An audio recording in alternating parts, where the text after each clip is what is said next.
Hey everyone, welcome back. I'm Abhishek Gaurav from IIT BHU. तो हम लोग पिछले वीडियोस में इलेक्ट्रिक फ्लक्स के बारे में कुछ डिस्कस कर चुके हैं। यूनिफॉर्म फील्ड से अगर देखें तो अगर यूनिफॉर्म इलेक्ट्रिक फील्ड हो तो उस केस में इलेक्ट्रिक फ्लक्स क्या होगा, नॉन यूनिफॉर्म हो तो उस केस में इलेक्ट्रिक फ्लक्स क्या होगा। फिर पिछले वीडियो में हम लोग एक गॉस थ्योरम भी प्रूव कर चुके हैं। गॉस थ्योरम में क्या था कि जो भी नेट फ्लक्स होगा वो Q enclosed upon epsilon not के बराबर होगा। तो ये सब हम लोग देख चुके हैं। अब आप वो अगर वीडियो देखना चाहते हैं तो मैं प्लेलिस्ट का लिंक डिस्क्रिप्शन में दे दूंगा, तो आप वहाँ से जाके देख सकते हैं उन सभी वीडियोस को। तो अब इस वीडियो में हम लोग देखते हैं कुछ डिफरेंट केसेस में नेट फ्लक्स क्या पास कर रहा होगा। तो फ्लक्स बेसिकली होता क्या है? इलेक्ट्रिक फ्लक्स वो होता है यानी किसी भी पर्टिकुलर एरिया से कितना इलेक्ट्रिक फील्ड लाइंस पास कर रहा है वो फ्लक्स बताता है। तो अब हमारे पास कुछ केसेस हैं, उन केसेस में हम देखेंगे कितना इलेक्ट्रिक फ्लक्स पास कर रहा है उस सरफेस से, उस एरिया से। तो फर्स्ट केस जो हमारे पास है वह स्क्वायर सीट का है।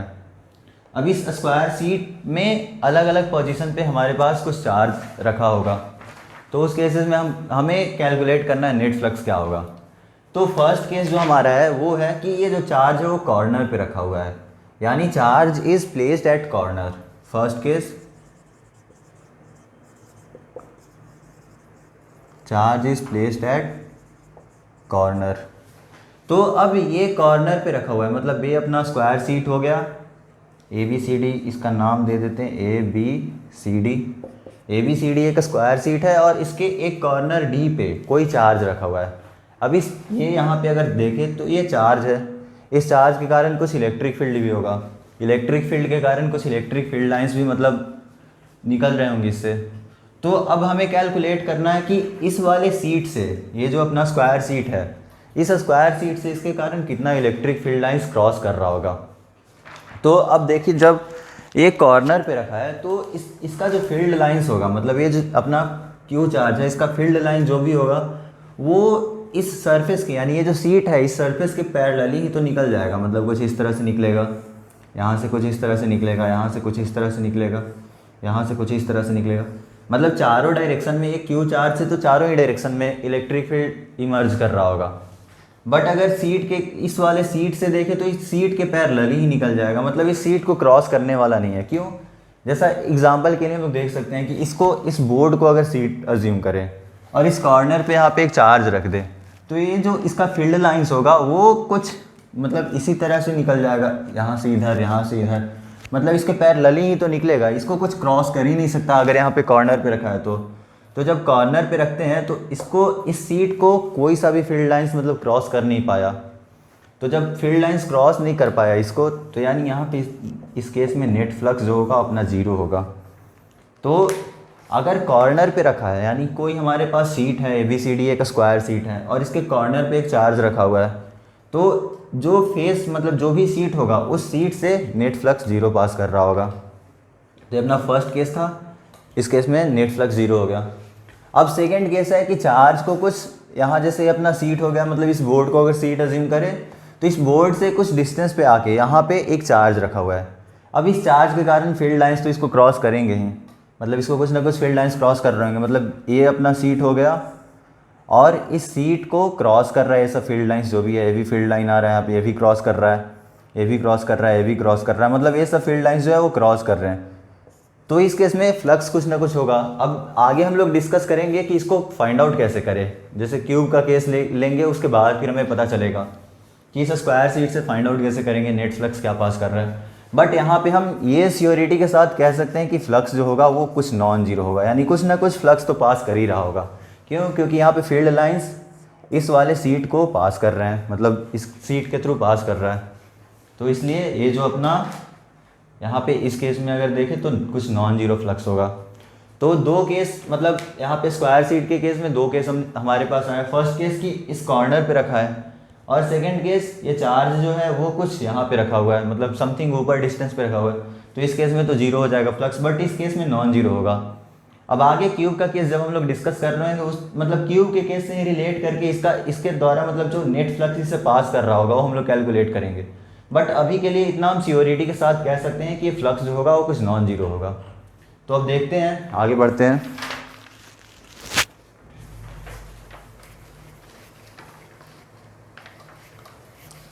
सेकेंड केस जो हमारा होगा वो क्यूब का केस है। अब क्यूब में अलग अलग पोजीशन पे चार्ज रखा होगा और उन सभी पोजीशन पे जो चार्ज रखा होगा उसके कारण क्यूब से नेट फ्लक्स कितना फ्लो कर रहा है, पास कर रहा है, वो हमें कैलकुलेट करना है। फिर उसके बाद हम लोग देखेंगे इंडिविजुअल फेसेस से कितना पास कर रहा है, वो सभी केसेस को डिस्कस करेंगे। तो नेक्स्ट आते हैं अपना सेकेंड केस जो है वो क्यूब का हो गया। क्यूब में भी जो अपना फर्स्ट है, ये जो चार्ज है वो क्यूब के सेंटर पे रखा है। यानी अगर देखें हमारे पास कुछ इस तरह का क्यूब हो गया,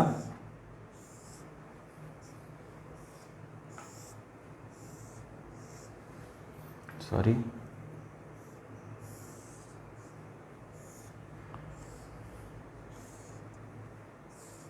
ये अपना क्यूब है और इस क्यूब के सेंटर पे, यहाँ पे सेंटर पे एक चार्ज रखा हुआ है। मतलब सेंटर तो समझ ही रहे होंगे, इन दोनों को जब अपोजिट वर्टेक्स को, मतलब अपोजिट वर्टिसेस को अगर मैथ मतलब मिलाते हैं डायगोनल के थ्रू, डायगोनली अपोजिट वर्टेक्स को, तो ये जो डायगोनल जो दोनों कट करेगा जहाँ पे वो अपना सेंटर हो जाएगा, मतलब ये क्यूब का सेंटर है। अब इस क्यूब के सेंटर पे एक चार्ज क्यू रखा हुआ है। तो अगर हम पहले देख चुके हैं कि जो नेट फ्लक्स होता है वो क्यू एनक्लोज्ड होता है, मतलब एनक्लोज्ड चार्ज जो भी हो अपॉन एप्सिलॉन नॉट के बराबर होता है।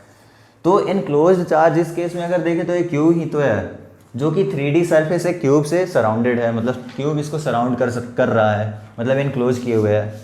तो ये जो अपना यहाँ पे नेट फ्लक्स इस क्यूब से पास कर रहा होगा वो होगा something Q upon epsilon not के बराबर नेट फ्लक्स इस क्यूब के थ्रू। यानी अगर हमसे पूछे कि फ्लक्स थ्रू क्यूब, ये हो गया अपना Q upon epsilon not. But अब देखिए, अब हमसे पूछेगा क्या कि इन सभी फेसेस से कितना फ्लक्स पास कर रहा है।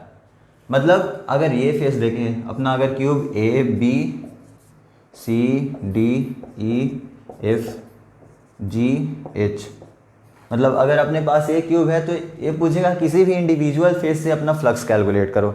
मतलब कोई भी इंडिविजुअल फेस हो, जैसे आपसे ए बी सी डी, मतलब A B C H face पूछ सकता है, या फिर कोई सा भी फेस पूछ सकता है। जैसे इसको मैं फिर से एक बार बनाता हूँ।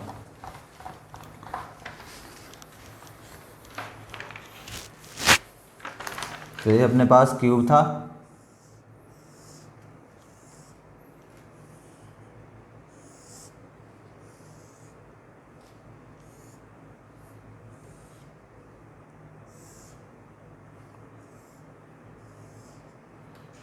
ये अपना क्यूब है और इस क्यूब का नाम A B C D E F G H, और इसके सेंटर पे एक क्यू चार्ज रखा हुआ था। तो फ्लक्स पासिंग थ्रू क्यूब अपना आ गया क्यू अपॉन एप्सिलॉन नॉट के बराबर। बट अब चूंकि ये सेंटर पे रखा हुआ है तो जो भी फील्ड लाइंस होगा वो सिमेट्रिकली डिस्ट्रीब्यूटेड होगा, यानी चारों तरफ सिमेट्रिकली ही इससे फील्ड लाइंस निकल रहा होगा। मतलब कुछ इस तरह से, कुछ इस तरह से, जो भी हो मतलब सिमेट्रिकली निकल रहा होगा। ऐसा तो होगा नहीं कि एक तरफ से कुछ ज़्यादा निकल रहा है दूसरे साइड से कुछ थोड़ा कम निकला, तो सिमेट्रिकली ही डिस्ट्रीब्यूटेड होगा फील्ड लाइंस भी। अब सिमेट्रिकल डिस्ट्रीब्यूशन के कारण होगा क्या यहाँ पे कि हर एक फेस से equal amount of flux pass कर रहा होगा, मतलब हर एक फेस से equal amount of electric field गुजर रहा होगा।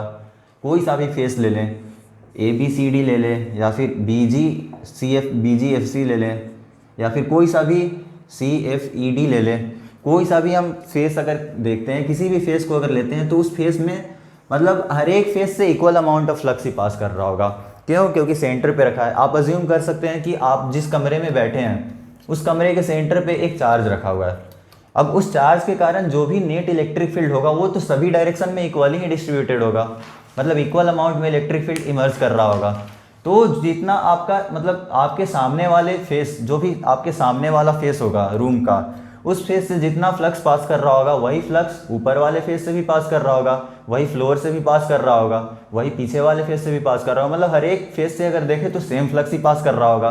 अगर क्यूबिकल रूम है आपका तो मतलब क्यूबॉइड शेप का नहीं होना चाहिए, क्यूबॉइड शेप में भी वैसा ही होगा, मतलब डिस्ट्रीब्यूशन तो सिमेट्रिकल ही होगा, बट उसमें थोड़ा अनसिमेट्रिकल भी हो सकता है, मतलब लेंथ और ब्रेड्थ हाइट वगैरह पे डिपेंड करेगा कितना किधर से कितना गुजरेगा। बट क्यूब के केस में तो सिमेट्रिकल ही होगा। तो अब इस सिमेट्री से अगर देखें तो जो Q upon epsilon not flux है वो इन सभी फेसेस में डिवाइडेड है, यानी क्यू अपॉन एप्सिलॉन नॉट जो भी फ्लक्स आ रहा है, फ्लक्स ड्यू टू क्यूब, ए डिवाइडेड है 6 फेसेस में, क्यों? क्योंकि क्यूब में 6 फेस होता है। तो अब इन जो Q upon epsilon not 6 faces में डिवाइडेड है, तो हर एक फेस से अगर नेट फ्लक्स कैलकुलेट करें, यानी फ्लक्स थ्रू एवरी फेसेस या इंडिविजुअल फेस जो होगा वो होगा क्यू अपॉन 6 एप्सिलॉन नॉट। क्यों? क्योंकि ये जो क्यू अपॉन एप्सिलॉन नॉट था वो 6 फेसेस में डिवाइडेड था। तो हर एक फेस से, यानी अगर आपसे पूछे flux passing through A B C D, जो कि बराबर होगा flux passing through C D E F, जो कि बराबर होगा flux passing through B G F C, और जो भी फेसेस हो, मतलब सभी 6 फेसेस जो भी होंगे उन सभी फेसेस से ये Q upon 6 epsilon not he flux pass कर रहा होगा। तो फर्स्ट अपना था कि एक क्यूब अगर हो तो क्यूब में Q upon epsilon not flux pass कर रहा होगा अगर क्यूब के सेंटर पे चार्ज रखा हुआ है तो। सेकंड, हर एक फेस से कितना पास कर रहा है, तो वो हो जाएगा क्यू अपॉन 6 एप्सिलॉन नॉट। तो फ्लक्स क्यूब यहाँ पे लिख लेते हैं, एक बार ये डायग्राम आप लोग बना ले और लिख लेते हैं। तो flux passing through cube, flux cube ये हो गया अपना क्यू अपॉन एप्सिलॉन नॉट, और flux passing through every faces यानी हर एक फेस से Q upon 6 epsilon not flux हो गया। तो सेंटर पे अगर रखा हो तो ये अपना हो गया। नेक्स्ट केस है अपना कि अगर ये जो चार्ज रखा है वो किसी फेस के सेंटर पे रखा है। तो सेकंड केस देखते हैं। Charge is placed at centre of the face, यानी एनी किसी भी फेस के सेंटर पे रखा हुआ है। तो अब देखते हैं वो सेकंड केस, इसका सेकंड पार्ट है सेंटर ऑफ एनी फेस लिख सकते हैं, मतलब किसी भी फेस के सेंटर पे जो रखा है। तो अब देखते हैं, डायग्राम बनाते हैं इसका।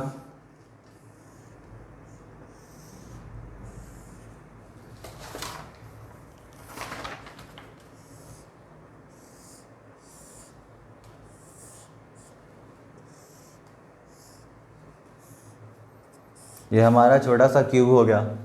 अब इस क्यूब के किसी भी फेस पे, मतलब कोई सा भी फेस आप अज्यूम कर सकते हैं। मैं अभी नामकरण इसका कर देते हैं A B C D E F G H. अब हम करते क्या है कि इनमें से किसी भी एक फेस मानते हैं बी सी एफ जी वाले फेस के सेंटर पे एक क्यू चार्ज रखा हुआ है। अब इस क्यू चार्ज के कारण हमें नेट फ्लक्स इस क्यूब से कितना पास कर रहा होगा वो कैलकुलेट करना है। तो वो कैसे कैलकुलेट करें? अब हमें जो फॉर्मूला पता है, flux is equals to Q upon epsilon naught. ये फ्लक्स का फॉर्मूला कब वैलिड है? जब चार्ज जो है वो इनक्लोज्ड चार्ज हो, मतलब किसी भी गॉसियन सरफेस में चार्ज इनक्लोज्ड होना चाहिए, मतलब अंदर पूरी तरह से ढका होना चाहिए। बट अगर इस वाले चार्ज को देखें तो ये पूरी तरह से तो ढका है नहीं, एक साइड से तो फिर भी ढका हुआ है इस क्यूब से, बट दूसरे साइड से नहीं ढका है। मतलब आप अज्यूम कर सकते हैं कि आप जिस रूम में बैठे हुए हैं और जिस वॉल की तरफ आप फेस कर रहे हैं उस वॉल के सेंटर पे मतलब एक छोटा सा चार्ज रखा हुआ है। अब वो चार्ज आपके कमरे में तो आ रहा है, उससे जो फ्लक्स मतलब इलेक्ट्रिक फील्ड लाइंस गुजर रहा होगा वो आपके कमरे से तो गुजर रहा है, बट उसके अपोजिट वाले कमरे से भी तो गुजर रहा होगा। मतलब जो आपके ठीक सामने जो कमरा होगा, मतलब आप जिस तरफ फेस करके बैठे होंगे उससे भी उसका फील्ड गुजर रहा होगा। यानी जो चार्ज होगा उसका फ्लक्स सिर्फ आपके कमरे से ही नहीं गुजर रहा होगा बल्कि आपके सामने वाले कमरे से भी गुजर रहा होगा। तो वो होगा क्या कि अगर उसको पूरी तरह से इनक्लोज करना है, क्योंकि net flux Q upon epsilon not है, जो होता है वो होता है कि अगर पूरी तरह से इनक्लोज हो तब उस केस में हम लोग Q upon epsilon not use करते हैं। तो अगर पूरी तरह से इनक्लोज करना है तो आपको क्या करना होगा कि अगर मान लो कि आप वैसे रूम में हो जिसके ठीक सामने कोई कमरा नहीं है तो एक कमरा आपको बनाना होगा, और उन दोनों कमरे से मतलब उन दोनों कमरे का जो ओवरऑल फ्लक्स पास कर रहा होगा उन दोनों कमरे से वो होगा क्यू अपॉन एप्सिलॉन नॉट के बराबर। तो इसमें भी यही करते हैं, एक क्यूब बनाते हैं, यहाँ से सिमेट्रिकल ही बनाएंगे ताकि हमें पता चले कि सिमेट्रिकली डिस्ट्रीब्यूट हो रहा है। तो इसका जो भी मतलब इसका डायमेंशन होगा, मतलब लेंथ जो भी इसका होगा वही उसी डायमेंशन का एक और क्यूब बनाते हैं हम लोग। तो ये कुछ इस तरह से अपना क्यूब बन गया इसी डायमेंशन का। तो अब ये जो चार्ज है, क्यू चार्ज है, वो उसका फ्लक्स जो है मतलब इलेक्ट्रिक फील्ड लाइंस जो भी होगा इन दोनों से पास कर रहा होगा, इधर से भी, इधर से भी, इधर से भी, और मतलब ऐसे कुछ, फिर कुछ इधर से भी, कुछ इधर से भी, मतलब इन दोनों क्यूब से ही पास कर रहा होगा।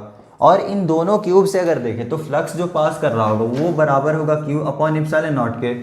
बट अगर देखें तो इसका डिस्ट्रीब्यूशन सिमेट्रिकल ही होगा, मतलब जितना इधर से फ्लक्स गुजर रहा होगा, जितना इधर से फ्लक्स गुजर रहा होगा, मतलब इस वाले क्यूब से उतना ही फ्लक्स इधर से भी गुजर रहा होगा, मतलब इस वाले दूसरे क्यूब से।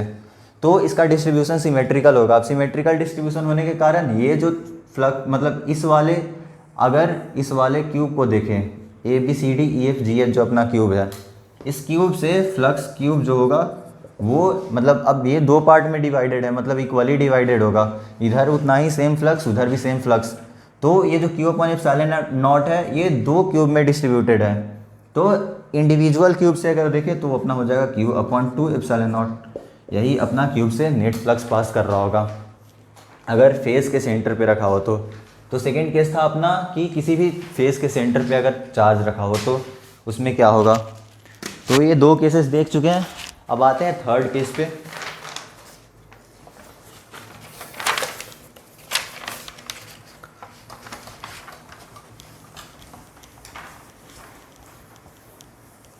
थर्ड केस हमारा है कि यहाँ पे अब किसी एज के सेंटर पे रखा हुआ है, यानी यहाँ पे भी हमारे पास एक क्यूब है,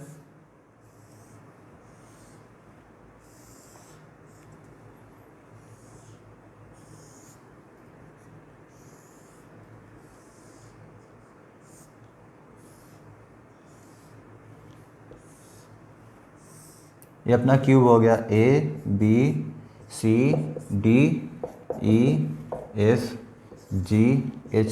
ABCDEFGH एक अपना क्यूब है। और इस क्यूब के मतलब किसी भी एक एज ले लेते हैं, मतलब टोटल 12 एज होते हैं क्यूब में। तो यहाँ पे 1 2 3 4 5 6 7 मतलब जो भी 12 एजेस होते हैं उनमें से किसी भी एज पे एक अपना मतलब चार्ज रखा हुआ है, किसी भी एक एज पे। तो अब हम मान लेते हैं, अज्यूम करते हैं कि कोई एक इस वाले एज पे या किसी भी एज पे, इसी वाले एज के एक सेंटर पे मान लेते हैं कि हमारा चार्ज रखा हुआ है। अब यहाँ पे एक क्यू चार्ज रखा हुआ है। तो अब इस क्यू चार्ज के कारण जो भी नेट इलेक्ट्रिक फ्लक्स होगा उसको कैसे करें, वो कैसे फाइंड आउट करें। तो अब आप अज्यूम करिए कि आप जिस कमरे में बैठे हुए हैं उस कमरे के किसी भी एक एज को आप ले लें और उस एज के सेंटर पे मतलब एक चार्ज रख दें। तो आप क्या देख पाएंगे, आप देख पाएंगे कि वो जो चार्ज का मतलब उस चार्ज से जो भी इलेक्ट्रिक फील्ड होगा वो तो चारों डायरेक्शन में ही निकल रहा है, इलेक्ट्रिक फील्ड तो चारों डायरेक्शन में निकल रहा है। बट अगर देखें तो उसका 1/4 पोर्शन ही आपके रूम से गुजर रहा होगा। क्यों? क्योंकि मतलब अगर इसको इनक्लोज करना है हमें तो हमें करना क्या होगा कि एक ठीक आपके सामने मतलब एक रूम बनाना होगा, फिर दूसरा ठीक आपके ऊपर, और तीसरा ठीक जो आपके ऊपर होगा उसके ठीक सामने। मतलब टोटल आपको 4 रूम होगा, 4 रूम अगर आपके पास होगा तभी वो उसको आप उस चार्ज को इनक्लोज कर सकते हैं। यानी जैसे अब ये वाला केस था तो आपको ठीक यहाँ पे 4 क्यूब बनाना होगा। एक तो यहाँ पे इस वाले क्यूब को, फर्स्ट क्यूब तो अपना ये बन जाएगा, सेकेंड क्यूब ठीक इसके सामने मतलब कुछ इस तरह से, ये थोड़ा मतलब लेंदी टाइप हो जाएगा बट ठीक है, मतलब आप इसको समझ लीजिए कि कैसे क्या सीन बन रहा है। तो एक यहाँ पे दूसरा बना, थर्ड जो होगा वो कुछ और इस तरह का बनेगा। मतलब टोटल 4 क्यूब से इसको हम लोग ढक सकते हैं। तो ये थोड़ा मे बी थोड़ा लेंदी हो गया, उससे अच्छा पहले वाला ही था, तो आप इसको मिटा ही दे वही ज़्यादा सही है। तो आप इसको एक बार समझ ले होगा क्या कि जैसे आप जिस रूम में हैं, ठीक है, उस रूम के ठीक मतलब जिस साइड को आप फेस कर रहे हैं, जिस वॉल को आप फेस कर रहे हैं, उस वॉल के ऊपर वाले एज के सेंटर पे आप अज्यूम करिए कि एक चार्ज रखा हुआ है। अब उस सेंटर पे जो चार्ज रखा हुआ है उससे इलेक्ट्रिक फील्ड तो सभी डायरेक्शन में ही मीट कर रहा है, मतलब इमर्ज कर रहा है उससे इलेक्ट्रिक फील्ड। बट अगर हमें उसे इनक्लोज करना है तो हमें टोटल 4 रूम की ज़रूरत होगी। क्यों? क्योंकि अगर उसे इनक्लोज करना है तो एक तो ठीक आपके सामने बनाना होगा। जब अगर ठीक सामने बनाएंगे तो वो क्या होगा कि अपना फेस वाला केस आ जाएगा, क्योंकि मतलब किसी भी क्यूबॉइड के फेस पे जो चार्ज रखा है, तो नीचे तो ठीक है, नीचे से कवर हो गया, बट ऊपर तो अभी भी कवर नहीं है। तो ऊपर के लिए क्या करेंगे कि ठीक एक आपके ऊपर रूम बनाना होगा और उस रूम के ठीक एक सामने रूम बनाना होगा ताकि ऊपर से भी कवर हो जाए।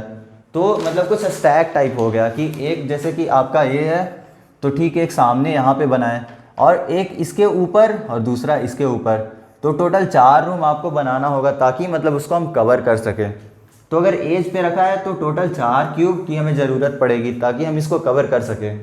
तो इन चारों क्यूब से जो नेट फ्लक्स पास कर रहा होगा वो होगा क्यू अपॉन एप्सिलॉन नॉट के बराबर। बट अब टोटल 4 क्यूब है और सभी क्यूब से इक्वल अमाउंट में ही फ्लक्स पास कर रहा है। तो अगर इंडिविजुअली किसी क्यूब से देखें, तो अगर किसी भी क्यूब से इंडिविजुअली देखें तो क्यू अपॉन 4 एप्सिलॉन नॉट के बराबर फ्लक्स पास कर रहा होगा। यानी किसी भी इंडिविजुअल क्यूब से अगर देखें तो क्यू अपॉन 4 एप्सिलॉन नॉट के बराबर ही फ्लक्स पास कर रहा होगा। यहाँ पे इसके किसी भी एक एज के सेंटर पे रखा हुआ था, तो एक ठीक इसके सामने, मतलब अगर इसका नाम दे A B C D E F G H, तो एक क्यूब आपको बनाना होगा ठीक इस वाले फेस के सामने, यानी B G F C, B C F G के सामने एक क्यूब बनाना होगा, फर्स्ट क्यूब। सेकेंड क्यूब इस वाले फेस के सामने, यानी ये जो फेस है अपना ए बी सी डी, इसके सामने एक फेस बनाना होगा। और थर्ड इसको एक एज मानकर, और इन दोनों, एक जो यहाँ पे क्यूब बनाए हैं और एक यहाँ पे क्यूब बनाए, इन दोनों के बीच में एक क्यूब को प्लेस करना होगा, तभी तो ये पूरी तरह से उसमें आ सकता है, इनक्लोज हो सकता है। अब जब पूरी तरह से इनक्लोज हो जाएगा तो इन चारों क्यूब से नेट फ्लक्स अपना Q upon epsilon not pass कर रहा है। तो अगर इंडिविजुअल किसी भी क्यूब से अगर पूछे तो इंडिविजुअल क्यूब से फ्लक्स क्यूब क्या हो जाएगा, हो जाएगा क्यू अपॉन 4 एप्सिलॉन नॉट के बराबर। तो आई होप आपको ये समझ में आया होगा। अगर कुछ दिक्कत वगैरह, डाउट वगैरह है तो आप कमेंट सेक्शन में बता सकते हैं, मैं फिर से इसको एक बार समझा सकता हूँ। बट मेन चीज़ है समझना बहुत इंपॉर्टेंट है। तो आई होप समझ में आ गया होगा। तो थर्ड केस अपना था कि किसी भी एज के सेंटर पे रखा हुआ है, मतलब एज सेंटर पे अगर रखा हुआ है। नाउ फोर्थ है कि किसी कॉर्नर पे अगर चार्ज को रख देते हैं तब क्या होगा, तो वो भी देख लेते हैं।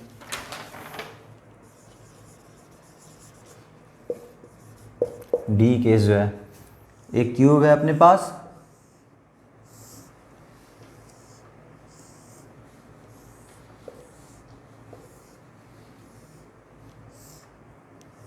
और इस क्यूब के मतलब फेस का नामकरण A B C D E F G H, और एक कॉर्नर सी कॉर्नर पे एक चार्ज रखा हुआ है।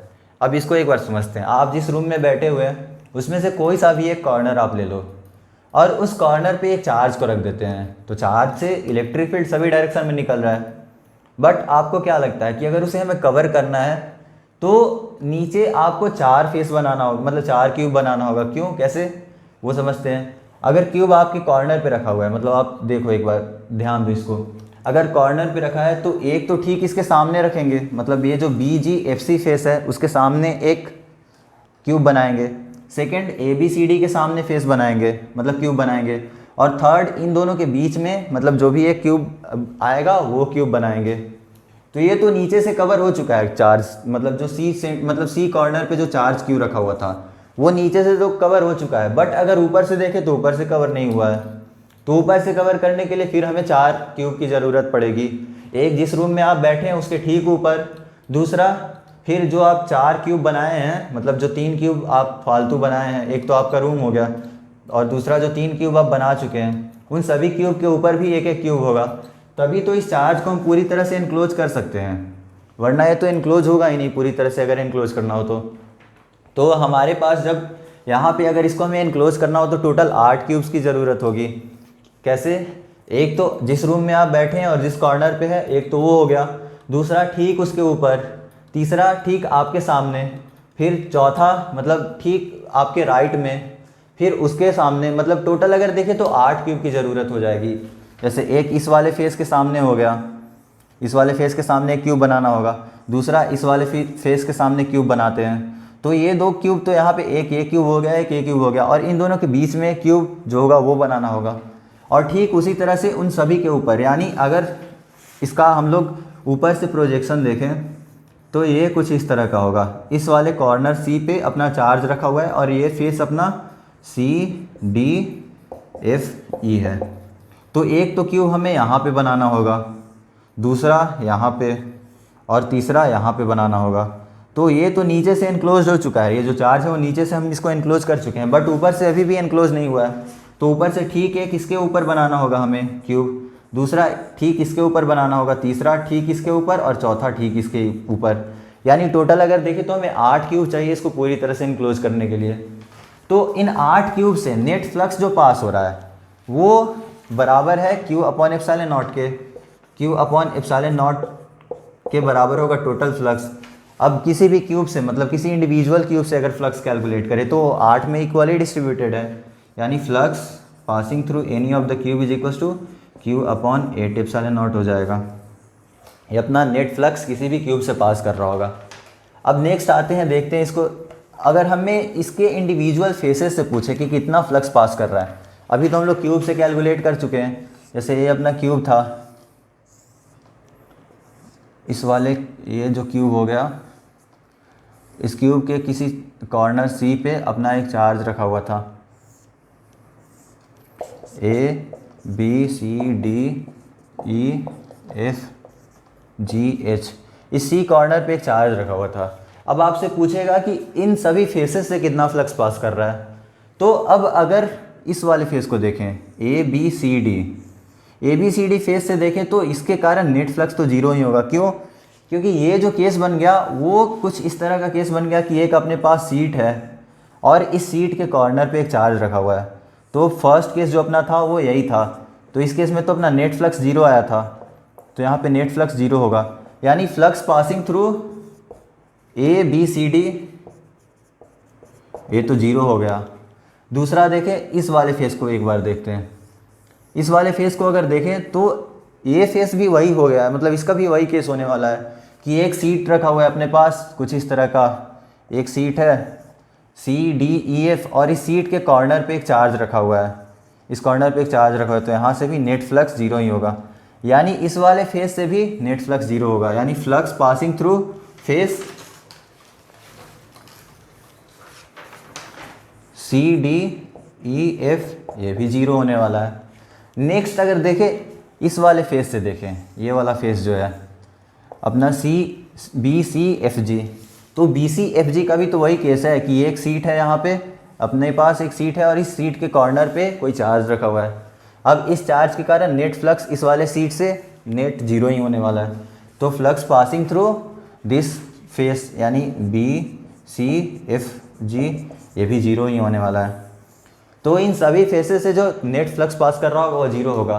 तो अब जो Q upon 8 epsilon not flux है वो बाकी के 3 फेसेस में डिस्ट्रीब्यूटेड होगा, यानी एक ये वाला फेस, एक हो गया A B G H, second face देखे तो ये वाला फेस, ये फेस हो गया अपना ए डी ई एच, और थर्ड ये वाला फेस।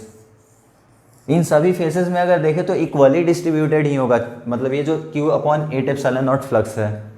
क्यों? क्योंकि अगर देखें तो सिमेट्री से मतलब जो जितना फ्लक्स इससे पास कर रहा होगा, जितना फील्ड लाइन इससे गुजर रहा होगा, उतना ही फील्ड लाइन इस वाले फेस से भी गुजर रहा होगा, उतना ही इस वाले फेस से भी गुजर रहा होगा सिमेट्रिकली अगर देखें तो इन तीनों में से कोई सा भी एक फेस से अगर देखें तो वो कितना फ्लक्स पास कर रहा होगा, इतना। ये जो फ्लक्स पासिंग थ्रू क्यूब है डिवाइडेड बाई 3।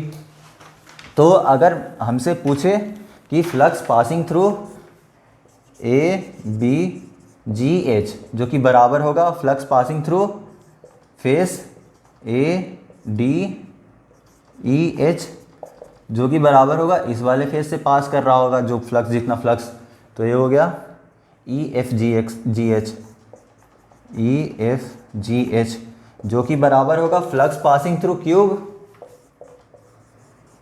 डिवाइडेड बाई 3, क्योंकि यही 3 फेसेस में तो डिस्ट्रीब्यूटेड है फ्लक्स, यानी ये अपना बराबर हो जाएगा Q upon 3 into 8 epsilon not जो कि बराबर हो जाएगा अपना Q अपॉन 24 एप्सिलॉन नॉट। तो आई होप आपको समझ में आया होगा कि इसमें मतलब कैसे फ्लक्स वगैरह कैलकुलेट करें। इसमें बस मतलब हमें ध्यान ये देना है कि ये जो फ्लक्स होगा, मतलब इस चार्ज के कारण जो भी फ्लक्स होगा, फर्स्ट ऑफ ऑल हमें 8 क्यूब्स इसमें कंस्ट्रक्ट करना होगा ताकि ये फुल्ली इनक्लोज हो जाए, मतलब पूरी तरह से इसको इनक्लोज कर ले इस चार्ज को। तो उन सभी 8 फेसेस से फ्लक्स जो था वो Q अपॉन एप्सिलॉन नॉट था। तो एक फेस से कितना होगा 8 क्यूब में, सॉरी एक क्यूब से कितना होगा, तो 8 क्यूब में equally distributed flux Q upon epsilon not, तो इंडिविजुअल क्यूब से कितना फ्लक्स पास कर रहा हो, क्यू अपॉन 8 एप्सिलॉन नॉट। अब ये जो फेस है, मतलब जो कॉमन कॉर्नर है, मतलब जिस कॉमन कॉर्नर पे हम लोग, मतलब जिन सभी फेसेस का कॉमन कॉर्नर है, जिस कॉर्नर पे चार्ज रखा हुआ है, तो इन तीनों फेसेस का कॉमन कॉर्नर है वाला, तो इन तीनों फेस से नेट फ्लक्स 0 ही पास होने वाला है। तो जो Q upon 8 epsilon not flux अपना जो क्यूब से पास कर रहा है वो केवल इन तीनों, मतलब ए वाला हो गया, दूसरा ए हो गया और थर्ड ए हो गया, इन तीनों फेसेस से, मतलब एक ए वाला फेस, दूसरा ए वाला फेस और थर्ड ए वाला फेस, मतलब इन्हीं तीनों फेसेस से गुजर रहे होंगे जो भी फ्लक्स होगा। तो किसी भी एक फ्लक्स फेस से अगर देखें तो इन तीनों में से कोई सा भी एक फेस से जो फ्लक्स होगा वो फ्लक्स क्यूब डिवाइडेड बाई 3 होगा, जो कि क्यू अपॉन 24 एप्सिलॉन नॉट के बराबर आएगा। तो आई होप आपको इतना समझ में आ गया होगा। मतलब इसमें बस यही आपको ध्यान रखना है कि कंस्ट्रक्ट किस तरह से करना है। अब मान ले कि आपको वो जो सीट वाला क्वेश्चन आ जाए कि अगर हमारे पास जो स्टार्टिंग में हम लोग देख रहे थे फ्लक्स जो नॉन जीरो फ्लक्स था, कि हमारे पास उसमें क्वेश्चन में क्या आ सकता है कि एक हमारे पास सीट है, स्क्वायर सीट है जिसका साइड समथिंग ए दिया हुआ है, साइड लेंथ ए है, और इसके सेंटर से a/2 डिस्टेंस पे ऊपर की तरफ, यहाँ से यहाँ का डिस्टेंस a/2 डिस्टेंस पे एक चार्ज रखा हुआ है, क्यू चार्ज रखा हुआ है। अब इस क्यू चार्ज के कारण इस वाले, मतलब जो सीट है, इस सीट से कितना फ्लक्स पास कर रहा होगा वो हमें कैलकुलेट करना होगा। तो उसे कैसे कैलकुलेट करेंगे? अब उसमें करेंगे क्या कि यहाँ पे इंडिविजुअल क्यूब एक बनाएंगे, तो क्यूब बनाने के लिए हमें बाकी 5 फेसेस को ऐड करना होगा, तभी तो एक क्यूब बन पाएगा। मतलब अगर ये इसको थोड़ा नीचे कर देते हैं, ए डिस्टेंस का है तो यहाँ पे ही आने वाला है, मतलब सेंटर यहीं पे होगा। तो ये जो क्यू चार्ज है वो यहाँ से यहाँ का डिस्टेंस a/2 है और यहाँ पे एक क्यू चार्ज रखा हुआ है, तो इसके कारण हमें फ्लक्स कैलकुलेट करना है। तो एक हम यहाँ पे क्यूब बना देंगे और इस क्यूब से टोटल ओवरऑल फ्लक्स कितना पास कर रहा होगा, क्यू अपॉन एप्सिलॉन नॉट के बराबर, जो कि 6 फेसेस से पास कर रहा है। तो एक इंडिविजुअल इस वाले फेस से कितना पास करेगा, इस वाले इंडिविजुअल फेस से अगर देखें तो क्यू अपॉन 6 एप्सिलॉन नॉट के बराबर फ्लक्स पास करेगा। तो इस तरह से आप लोग फाइंड आउट कर सकते हैं। मतलब क्वेश्चन में हमें ध्यान देना है कि हम किस तरह से कंस्ट्रक्ट करें ताकि मतलब वो फुल्ली इनक्लोज्ड हो जाए। फुल्ली इनक्लोज्ड हो जाएगा उसके बाद हम लोग फाइंड आउट कर सकते हैं। तो आई होप आपको समझ में आया होगा। मतलब अब जो भी आपको कुछ डाउट्स वगैरह हैं वो आप कमेंट सेक्शन में बता सकते हैं, या फिर कुछ और इससे रिलेटेड या फिर किसी और चीज़ से रिलेटेड मैं कोशिश करूँगा उसके बारे में थोड़ा डिस्कस करूँ। और आप कुछ मतलब फीडबैक वगैरह भी दे सकते हैं। कंस्ट्रक्टिव क्रिटिसिज्म हमेशा ही, मतलब मैं बोलता हूँ क्योंकि कंस्ट्रक्टिव क्रिटिसिज्म हमेशा ही मतलब सही होता है, वो अपने आप को इम्प्रूव करने में बहुत ही मतलब मददगार होता है, तो आप वो भी दे सकते हैं। Thanks for watching.